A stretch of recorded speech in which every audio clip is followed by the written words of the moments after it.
Cordial saludo para todos ustedes. En esta oportunidad les contaremos acerca de la activación de las diferentes áreas de Brodmann ubicadas en el lóbulo temporal. Esta investigación se ha basado en estudios experimentales de autores que más adelante se nombrarán, recopilados en la página Brodmann Interactive Atlas, trabajo realizado por las estudiantes del segundo B, programa de psicología en la Universidad CESMA. Voy a hablar sobre el área 22 o el área de Brodmann. Esta está localizada en la circunvalación temporal de la cara lateral del hemisferio izquierdo, y este está encargado de generar y comprender palabras individuales, tales como reloj, nevera, árbol, equipo, hola, entre otras cosas. También este se relaciona con el lenguaje oral. Además, procesa información auditiva proveniente de la corteza auditiva primaria. La disfunción del área 22 depara la capacidad de entendimiento en una conversación y permite la comprensión del lenguaje oral. Además de esto, procesa información auditiva. Y para terminar, estimula los procesos necesarios para entender lo que nos dicen. Cabe resaltar que el área de Brodmann es el nombre del córtex. Este córtex es de asociación auditiva secundaria, en relación con el área de Wernicke, que es principal para la comprensión del lenguaje, y está ubicada en la corteza auditiva primaria. A continuación les voy a presentar un ejemplo. Joaquín, ¿cómo se llama tu mamá? Mamá. ¿Y tu papá? Papá Daniel. ¿Y qué tienes en la mano? ¿Qué son esas? Pelotas. Muy bien. Traer la plata.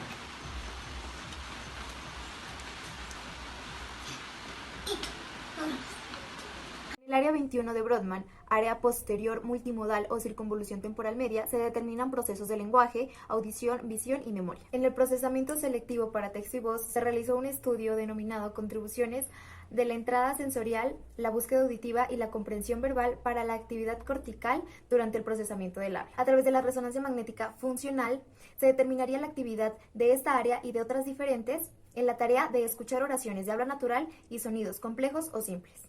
En los resultados se encuentra la correlación en la comprensión del habla en regiones temporales bilaterales medial, área de Brodmann 21, e inferiores, área Brodmann 38 y 21, mientras que el procesamiento de características acústicas se produjo en regiones temporales más dorsales.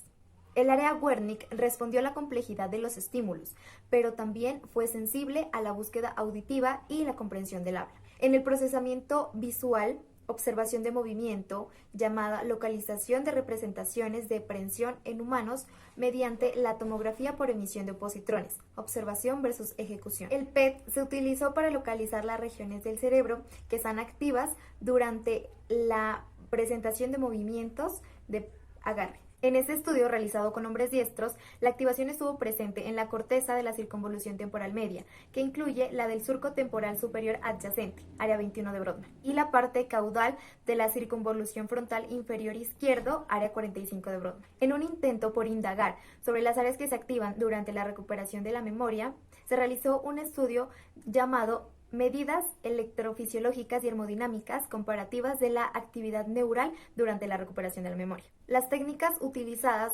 fueron el PET y el ERP para las tareas de recuperación episódica y semántica, ambas con elementos nuevos antiguos, o de vida y no vida. La recuperación semántica se asoció con el aumento del flujo sanguíneo en el lóbulo frontal izquierdo, área 45 de Brodmann, y temporal, área 21. Y los elementos antiguos recuperados episódicamente se asociaron con un aumento del flujo sanguíneo en el lóbulo temporal medial izquierdo. Número 1. Lectura en ortografía normal.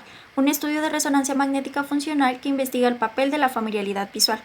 Sus escritores son Anja Ischewek, Peter Inderfrey, Nobuo Usui, Isuru Knows, Frau Hejewik y Masato Taira.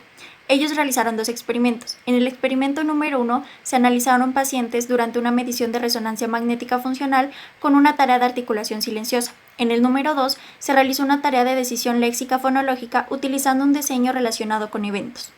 Sucede que se descubrió que los tres tipos de estímulos diferentes, que son familiar, desconocido y pseudopalabra, activan el área 20, porque esta está previamente asociada con la codificación fonológica y recuperación o significado de palabras. Como conclusión, se encontró que las palabras visualmente familiares y desconocidas activan el área 20 porque está asociada con el procesamiento léxico-semántico con más fuerza que las pseudopalabras. Una investigación PET de la atribución de intenciones con una tarea no verbal. Sus autores E. Brunet, Jessa Farty, Missy Hardy-Bailey y J. De Setti diseñaron un estudio para determinar las regiones cerebrales que se activan durante la atribución de intenciones a los otros. Sucedió que el área 20 se activa en cuanto a la comparación de condición de atribuciones de intenciones, dependiendo de la condición de lógica física, con caracteres y aumentos en cuanto a la asociación de RSBF, el cual es el flujo sanguíneo cerebral regional. De manera parcial, se concluye que el área 20 se activa en la participación de procesos léxico-semánticos, comprensión y producción del lenguaje y atención selectiva del habla, pues biológicamente se la designa al área de Wernicke. También participa en algunos tipos de procesamiento visual, como en la integración de elementos visuales en totalidades perceptivas, objetos individuales, y también en la atribución de intenciones. La área 37, o también llamada como circunvolución fusiforme lateral, donde queremos saber qué es lo que estimula a esta área y qué es lo que se activa. Entonces, el lenguaje de señas y el hablado es uno de los principales que se van a ver en este experimento. Entonces, estos dos también producen patrones similares de flujo sanguíneo cerebral regional, ¿no? El lenguaje de señas depende más de la información espacial, pero se investigó pues la percepción del lenguaje hablado y de señas en un grupo de personas que eran bilingües y eran sanos, ¿no? Entonces se utilizaron 4 condiciones de activaciones grabadas en un video mientras se presentaban unas imágenes, ¿no? El primero era lenguaje de señas, el otro era lenguaje hablado, el tercero lenguaje hablado pero con la boca cubierta, y el otro era un lenguaje hablado pero era con una banda sonora mientras se mostraba un rostro quieto o inmóvil. El lenguaje hablado sí se activó, aunque fue muy significativamente, pero se activó en la corteza perisilviana, que es el área 22 y 43 pues, de Brodmann. El lenguaje de señas activó las áreas de asociación visual, que es el área 37 y 19 de Brodmann, pero no activó las regiones parietales. Pero sí se observa una relación recíproca entre el nivel de activación de las áreas de percepción visual del lenguaje y el del área de la percepción auditiva. Entonces se podría concluir entre todo esto que cuando los sujetos o estas personas que eran bilingües sanos utilizaban una ruta visual para la percepción del lenguaje de señas, y la anatomía funcional se superponía a la del procesamiento del lenguaje, que contiene componentes tanto auditivos y visuales. El área 38. La identificación de las personas conocidas es fundamental en nuestra vida social. Podemos identificar a personas conocidas al escuchar sus voces y al ver sus rostros. A medida que el flujo cerebral regional mediante tomografías por emisión de patrones identificamos sustratos neurales para el reconocimiento de voces familiares. La actividad cerebral durante la discriminación de las voces de los asociados y amigos de los sujetos de las personas desconocidas se comparó con las de una discriminación analógica de su propia voz de las voces desconocidas, así como durante la discriminación de voces el polo frontal izquierdo, el polo temporal derecho, la corteza entorrenal derecha y el precuneus izquierdo se activaron en mayor medida durante la discriminación de la voz familiar que durante las discriminaciones de voces, sugiriendo que estas regiones del cerebro están involucradas en el reconocimiento de voces familiares. Además, los valores ajustados de RCBF en el polo frontal izquierdo y el polo temporal derecho se correlacionaron con la correcta identificación de las voces familiares por parte de los sujetos. Los presentes resultados sugieren que estas dos regiones se asocian de forma coactiva, como hacen coincidir la voz que se escucha actualmente con las voces familiares en la memoria.